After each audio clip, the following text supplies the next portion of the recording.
On a cold November evening in 2007, a father of four stepped out of a Liverpool gym and into the crosshairs of a Colombian cartel's revenge. Colin Smith had just finished his workout when his phone buzzed. A text message. Someone needed to meet him urgently outside. He pocketed the phone, grabbed his keys, and walked toward the exit. He had no idea that message was a death sentence, 6 years in the making. What would you do if a single decision destroyed everything you'd built? If one moment of greed turned your quiet life into a nightmare that crossed international borders and put a £1 million bounty on your head? Colin Smith looked like any other middle-aged businessman. He ran car washes across Merseyside, lived modestly, and rarely drew attention to himself. His neighbors saw a devoted father who worked hard to provide for his family. But behind this ordinary facade lay one of Britain's most sophisticated cocaine operations, with direct pipeline connections to Colombian cartels who controlled billions in global drug trade. For 15 years, Smith had built his empire on two principles: stay quiet and pay your debts. It made him rich, it made him trusted, and ultimately it should have kept him alive. But in 2001, Colin Smith made a choice that would haunt him until his final breath. He decided to steal from people who never forgive and never forget. How does a modest car wash owner end up with a £1 million contract on his head? How does someone go from trusted business partner to marked man in the space of a single lie? If stories of ordinary people caught in extraordinary circumstances fascinate you, hit that subscribe button, because today's story will leave you questioning how thin the line really is between survival and destruction. This is the story of Liverpool's quiet kingpin, a £20 million betrayal, and the brutal mathematics of cartel justice. This is the story of how Colin Smith learned that some debts can only be paid in blood. To understand how Colin Smith became a marked man, we need to go back to where it all began. Liverpool in the 1980s. A city that had lost its way. Once the gateway to the British Empire, Liverpool was dying. The docks that had made it wealthy were closing. Unemployment hit 40% in some areas. Entire neighborhoods were being abandoned. Young men who should have been working were instead standing on street corners with nothing to do and nowhere to go. Into this desperation came something that would change Liverpool forever. Drugs. Heroin flooded the streets first, earning the city a nickname that still stings today, Smack City. But heroin was just the beginning. Cocaine was where the real money was, and Liverpool's position as a port city made it perfect for importation. South American cartels, who controlled 80% of the world's cocaine trade, saw opportunity in Liverpool's decline. For young men from broken estates, the choice was stark: stay poor or get involved. There were no middle-class dreams here, no university prospects, no apprenticeships leading to decent careers. There was only the dole queue or the drug trade. And the drug trade paid very well indeed. Local gangs quickly established connections with Colombian suppliers. What started as small-time dealing evolved into sophisticated international networks worth millions. These weren't street corner pushers anymore. They were businessmen running import-export operations that would make legitimate companies jealous. Out of this chaos rose Curtis Warren, who became Britain's most notorious drug baron. By the early 1990s, Warren was so successful he made the Sunday Times Rich List with an estimated fortune of £12 million, worth nearly $500 million in today's money. He owned properties across Europe, drove luxury cars, and commanded respect from criminals across the continent. Curtis Warren proved something crucial. If you were smart enough and ruthless enough, The drug trade could make you incredibly wealthy. He became the template every ambitious criminal tried to follow. But Warren's success also made him a target. Dutch police had been watching his operations for years, and in 1992 they seized a massive shipment and dismantled his network. Warren was arrested. His empire collapsed overnight, and suddenly there was a vacuum at the top of Liverpool's underworld. The question wasn't whether someone would fill that vacuum. It was who would be smart enough to learn from Warren's mistakes. While other criminals fought openly for Warren's crown, Colin Smith was building something different, something quieter, something far more dangerous. On the surface, Colin "Smigger" Smith was everything Curtis Warren wasn't. Where Warren was flashy, Smith was modest. Where Warren courted publicity, Smith avoided attention. Where Warren lived like a millionaire, Smith lived like a working-class father trying to get by. He had 4 children who adored him. He lived in an ordinary house in an ordinary neighborhood. He drove unremarkable cars and wore unremarkable clothes. His businesses, a handful of car washes across Merseyside, seemed legitimate, even boring. His wife knew him as a devoted husband who worked long hours to provide for the family. His neighbors saw a quiet man who kept to himself and caused no trouble. But this ordinary exterior was the most sophisticated criminal disguise in Britain. Behind closed doors, Colin Smith was orchestrating one of the most successful cocaine importation networks in European history. While other criminals were shooting each other in pub car parks and making headlines, Smith was quietly moving tons of cocaine into Britain through routes so sophisticated that law enforcement struggled to even understand them, let alone stop them. His drugs came hidden in cargo containers through Liverpool's docks. They were concealed in specially modified vehicles that crossed from mainland Europe. They were distributed through networks of British expatriates living in Spain who could move product without attracting attention. Every step was planned with military precision and executed with corporate efficiency. But Smith's greatest asset wasn't his smuggling methods. It was his reputation. In the drug trade, reputation is everything. Suppliers need to know they'll be paid. Distributors need to know the product will arrive. Everyone needs to know that deals won't be exposed to law enforcement through careless behavior or loose talk. Colin Smith built his reputation on 2 simple principles: discretion and reliability. He never missed payments. He never bragged about his success. He never got involved in the violent feuds that destroyed so many other criminal careers. He was the businessman's criminal, professional, dependable, and utterly trustworthy. This reputation opened doors that violence never could. Colombian cartels, who were naturally suspicious of foreign partners, came to see Smith as someone they could work with long term. He understood that their cocaine was worth more than gold, and he treated it, and them, with appropriate respect. By the late 1990s, Smith was handling shipments worth tens of millions of pounds. His network stretched from South America through Europe and into Britain.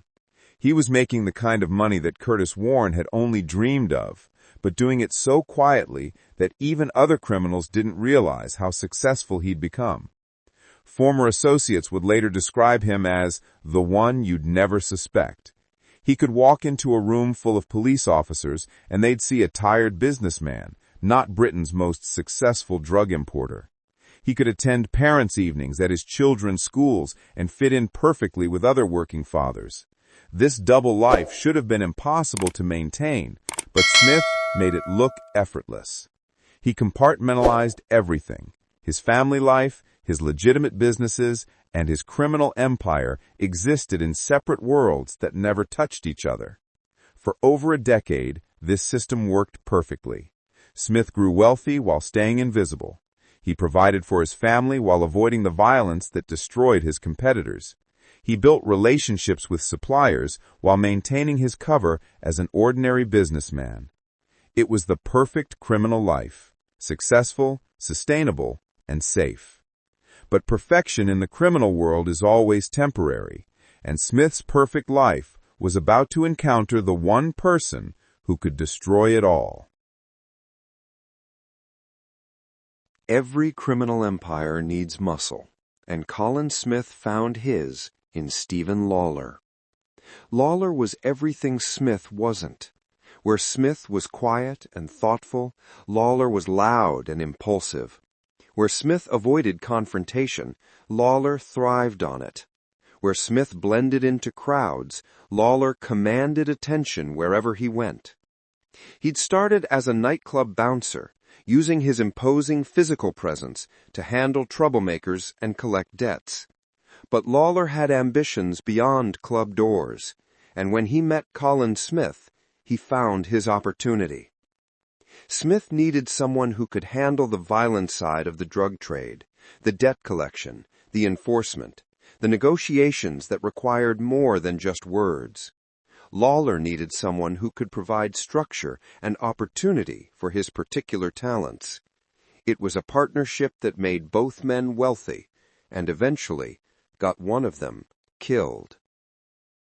Lawler became Smith's trusted lieutenant, the public face of operations that Smith preferred to handle from the shadows.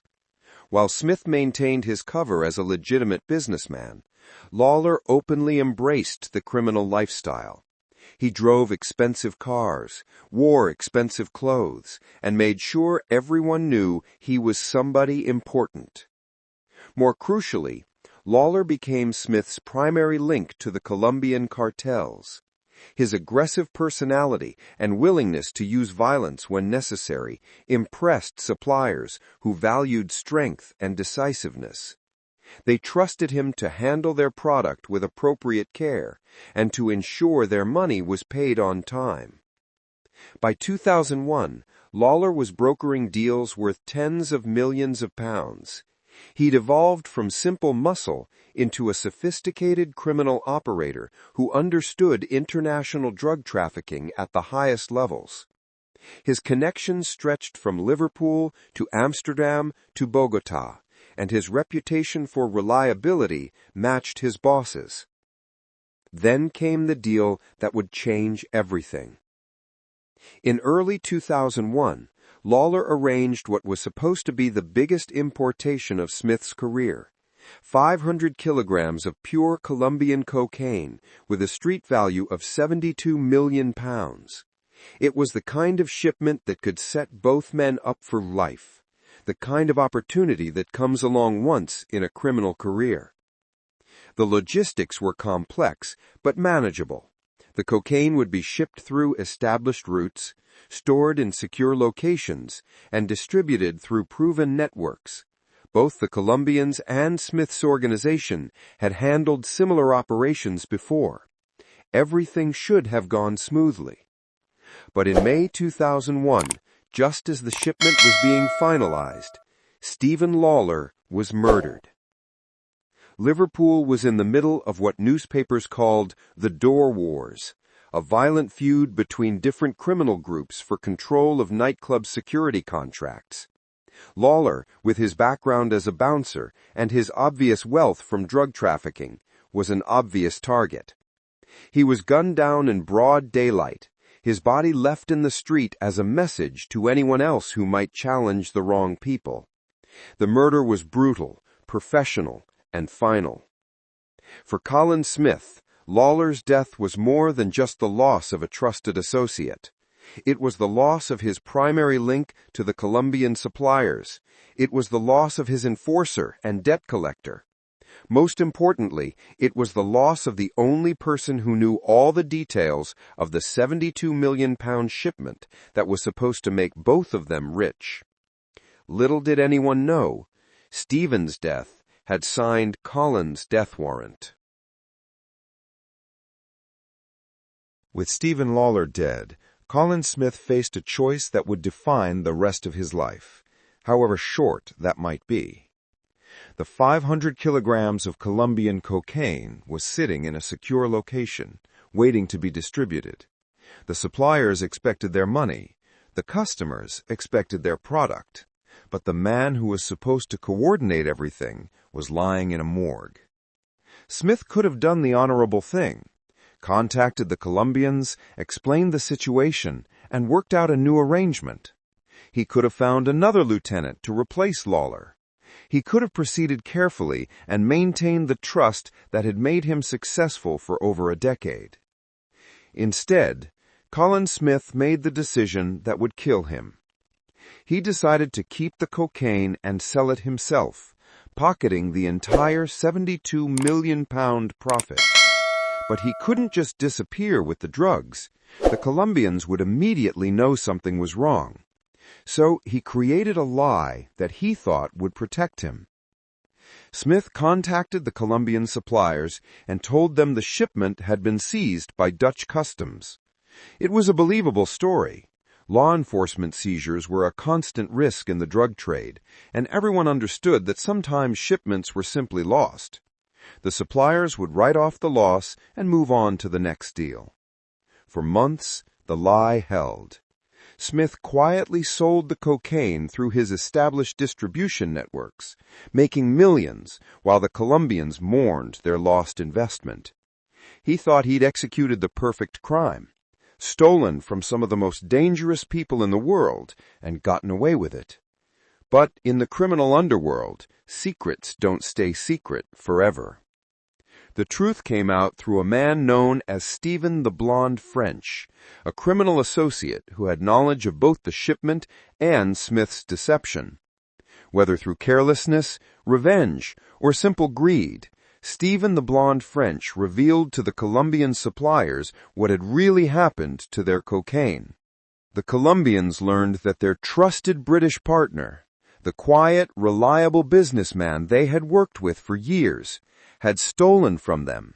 Not just stolen, but lied about it, making them look like fools while he profited from their product. Can you imagine the moment Colin realized his lie had been exposed? Let me know in the comments. Would you have come clean or doubled down? The cartel's response was swift and unforgiving. £1 million contract was placed on Colin Smith's head. The word went out through criminal networks across Europe. Colin Smigger Smith was a marked man, and whoever killed him would be paid very well for their trouble. But this wasn't just about recovering stolen money. This was about sending a message to every other criminal who might be tempted to betray Colombian suppliers. The cartels had built their reputation on absolute reliability and swift revenge. If they let Smith's theft go unpunished, it would encourage others to try similar betrayals. Colin Smith, the quiet family man who had built his success on trust and reliability, had become the most wanted man in Britain's criminal underworld. His perfect double life, legitimate businessman by day, criminal mastermind by night, was about to collapse in the most violent way possible. The £20 million he'd made from the stolen cocaine was meaningless now. You can't spend money when you're dead, and the Colombians were very good at making sure debts were collected one way or another. The countdown to Colin Smith's execution had begun. For 6 years after the contract was placed on his life, Colin Smith lived in a strange twilight between normal life and constant danger. He knew the Colombians hadn't forgotten. Criminal associates whispered warnings about cartel enforcers asking questions. There were reports of suspicious characters watching his businesses, following his movements, trying to establish his routines. The £1 million bounty on his head meant that every stranger could be a potential assassin. But Smith also knew that running would confirm his guilt and make him even easier to find. Instead, he chose a different strategy. He decided to hide in plain sight while slowly transitioning away from criminal activity. Between 2003 and 2007, Smith focused increasingly on his legitimate businesses. The car washes that had once been fronts for money laundering became real sources of income. He invested in property in Spain, creating assets that were clean and legal. He distanced himself from the drug trade, turning down opportunities that would once have made him millions. To outside observers, it looked like Colin Smith was going straight. He was spending more time with his family, focusing on legitimate business interests, and staying away from the criminal associates who had once made him wealthy. His wife and children saw a man who was finally putting family first. But the transition wasn't complete, and it wasn't fast enough. Criminal sources continued to report cartel interest in Smith's whereabouts. There were at least 2 confirmed attempts on his life during this period, professional hits that failed only because of last-minute changes in Smith's schedule or location. Each time, he survived through luck rather than skill. The psychological pressure must have been enormous. Smith was living with the knowledge that some of the world's most dangerous people wanted him dead and were willing to pay handsomely to make it happen. Every phone call could be a threat. Every stranger could be a killer. Every day could be his last. Yet he maintained his cover as an ordinary businessman. He attended his children's school events. He socialized with neighbors who had no idea about his criminal past. He went through the motions of normal life while knowing that his past was hunting him with professional precision. Perhaps Smith thought that time would solve his problem. Perhaps he believed that the Colombians would eventually move on to more pressing concerns. Perhaps he convinced himself that his transition to legitimate business would somehow erase his criminal debts. If so, he was fatally wrong. The Colombian cartels don't operate on the same timeline as British criminals. They think in terms of years, not months. They plan carefully, execute precisely, and never forget a debt. The £1 million contract on Smith's head wasn't going to expire. It was going to be collected. By November 2007, Smith had survived 6 years longer than most people expected. He'd built a semi-legitimate life, provided for his family, and almost convinced himself that the past couldn't reach him. But on November 13, 2007, the past finally caught up with Colin Smyger Smith. The last day of Colin Smith's life began like any other. He woke up in his modest home, kissed his wife goodbye, and headed out to handle business. There were no obvious signs of danger, no warnings that this Tuesday would be different from any other. Smith's routine included regular visits to a Liverpool gym, where he tried to maintain the fitness that had served him well during his criminal career. It was a normal activity for a middle-aged businessman, nothing suspicious, nothing that would attract attention. He completed his workout and was preparing to leave when his mobile phone buzzed. A text message from a number he recognized. Someone needed to meet him urgently outside the gym. The message seemed legitimate, the kind of business communication he received regularly. Colin Smith pocketed his phone, gathered his belongings, and walked toward the exit. He had no way of knowing that the text message was fake, sent by someone who had been watching his movements for weeks, learning his routines, waiting for the perfect opportunity. As Smith stepped outside the gym into the November evening, he was scanning the area for whoever had sent the message. The street was quiet, typical for that time of evening. A few cars parked along the road, normal pedestrian traffic, nothing that seemed out of place. Then he saw the figure approaching. Someone in dark clothing with their face obscured. By the time Smith realized something was wrong, it was too late to run. The assassin was carrying a sawn-off shotgun, a weapon chosen specifically for its devastating effectiveness at close range.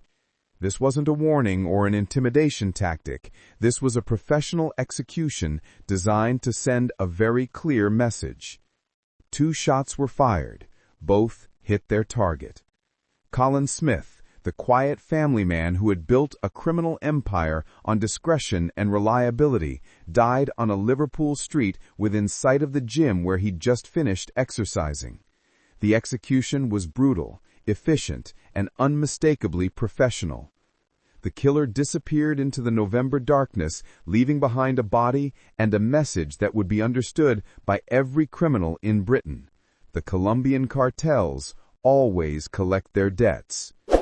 Within minutes, the area was swarming with police and paramedics, but there was nothing they could do for Colin Smith. The man who had survived 15 years in one of Britain's most dangerous criminal environments, who had built a multi-million-pound drug empire while maintaining a cover as an ordinary businessman, was dead at 59 years old. The news spread quickly through Liverpool's criminal underworld. Colin "Smigger" Smith, the quiet kingpin who had seemed untouchable for so long, had finally been touched by the violence he'd managed to avoid for most of his career. But the real tragedy was only beginning. Smith's family, his wife and 4 children, had just lost a husband and father. They were about to learn that the quiet, hard-working man they loved lived a double life that ultimately got him killed. This story shows how quickly everything can change. If it's making you think about the choices we make, hit that like button. The assassination of Colin Smith sent shockwaves through more than just criminal circles. It highlighted the international reach of drug cartel justice and the price of betrayal in a business where trust is everything and revenge is inevitable. The murder of Colin Smith triggered one of Merseyside Police's most intensive investigations. Operation Nike was launched immediately, with dozens of detectives working to solve what was clearly a professional assassination. The investigation had several advantages from the start.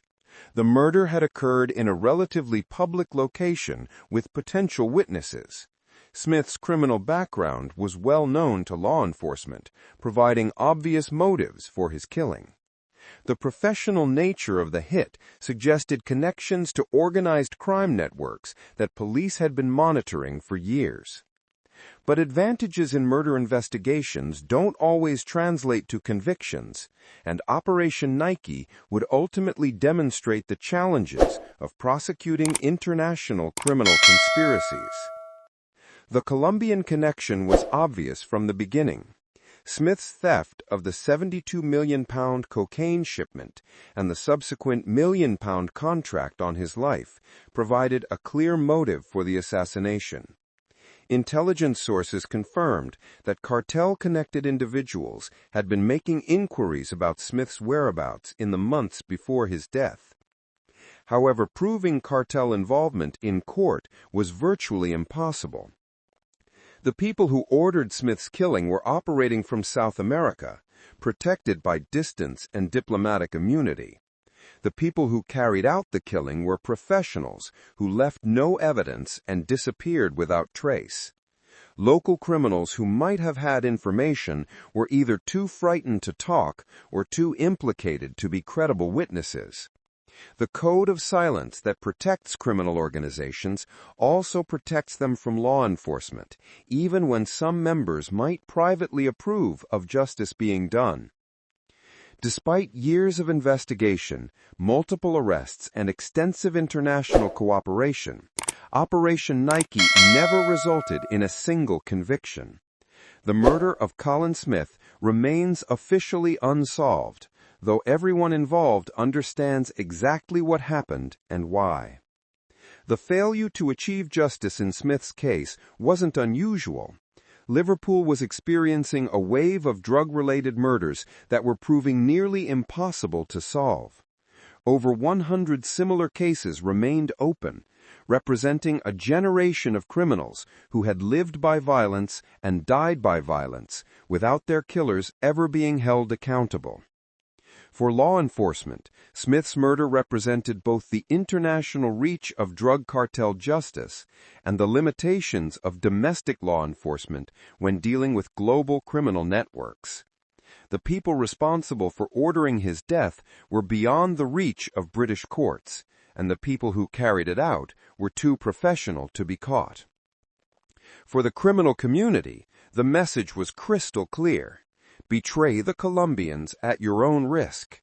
The cartels might be patient, but they never forget, and they always collect. The £1 million spent on Smith's assassination was an investment in their reputation, money well spent to ensure future compliance from other criminal partners. But the real victims of Smith's murder were his wife and children, who lost a husband and father while learning that their quiet family man had been living a lie that ultimately destroyed their lives. They were left to grieve not just his death, but the revelation of who he really was. The story of Colin Smith's rise and fall offers lessons that extend far beyond Liverpool's criminal underworld. Smith's tale began with economic desperation and limited opportunities.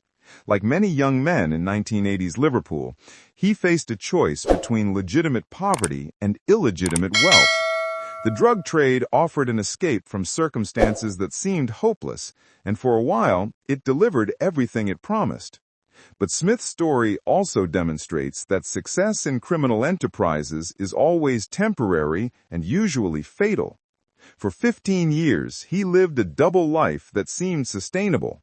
He made millions while maintaining his cover as an ordinary businessman. He provided for his family while building relationships with some of the world's most dangerous people. He thought he had found a way to have both wealth and safety. The fatal flaw in Smith's strategy was believing he could control outcomes in an uncontrollable environment. Criminal success depends on trust between people who have no legal recourse when trust is broken. It depends on relationships with individuals who solve problems through violence.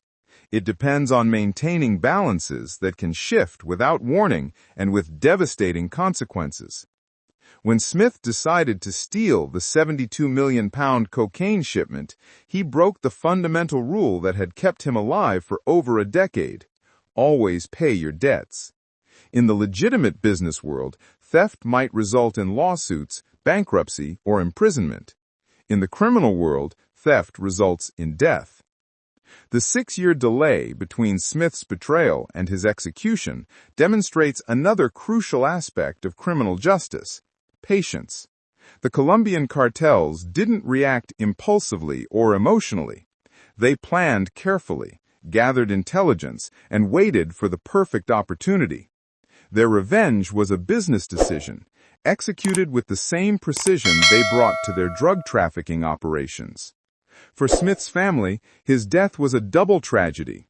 They lost a husband and father who had been the center of their world, and they discovered that the man they loved had been living a lie that put them all at risk. Their children grew up knowing their father had been murdered, but also knowing that he had brought that murder upon himself through choices they couldn't understand or forgive. The broader community paid a price as well. Smith's murder was part of a wave of drug-related violence that claimed over 100 lives in Liverpool during this period. Each killing reinforced the cycle of violence that made entire neighborhoods dangerous for ordinary residents who wanted nothing to do with criminal activity. Law enforcement learned that international drug trafficking creates problems that can't be solved through traditional policing methods. The people who ordered Smith's death were operating from another continent, protected by borders and diplomatic immunity. The people who carried out the killing were professionals who disappeared without leaving evidence. Local police could investigate, but they couldn't reach the real decision-makers. Perhaps most importantly, Smith's story reveals the mathematical inevitability of violence in criminal enterprises. Every drug dealer, every smuggler, every criminal entrepreneur believes they can be the exception, the one who gets rich without getting killed. But the statistics don't support that belief. Most criminal careers end in prison or death, usually sooner rather than later. Colin Smith lasted longer than most, but his ending was always predetermined by his choices. When he decided to enter the drug trade, he accepted the possibility of violent death. When he decided to steal from the Colombians, he made that possibility inevitable. The £20 million he made from the stolen cocaine couldn't buy him safety, couldn't protect his family, and couldn't change the fundamental reality that criminal success is always temporary. In the end, his wealth was meaningless because dead men can't spend money. Colin Smith's story reminds us that every choice has consequences, and some debts can never be repaid. What did this story teach you? Share your thoughts below, and don't forget to subscribe for more stories that reveal the dark truth behind the headlines. The quiet family man who became a criminal kingpin learned too late that in the world he chose to inhabit, there are no retirement plans, only early graves. His legacy is a warning about the true cost of easy money and a reminder that some paths, once chosen, can never be undone. In the end, Colin Smith died as he had lived for his final 6 years, alone with the knowledge that his choices had doomed him, surrounded by the ordinary life he could never truly claim as his own.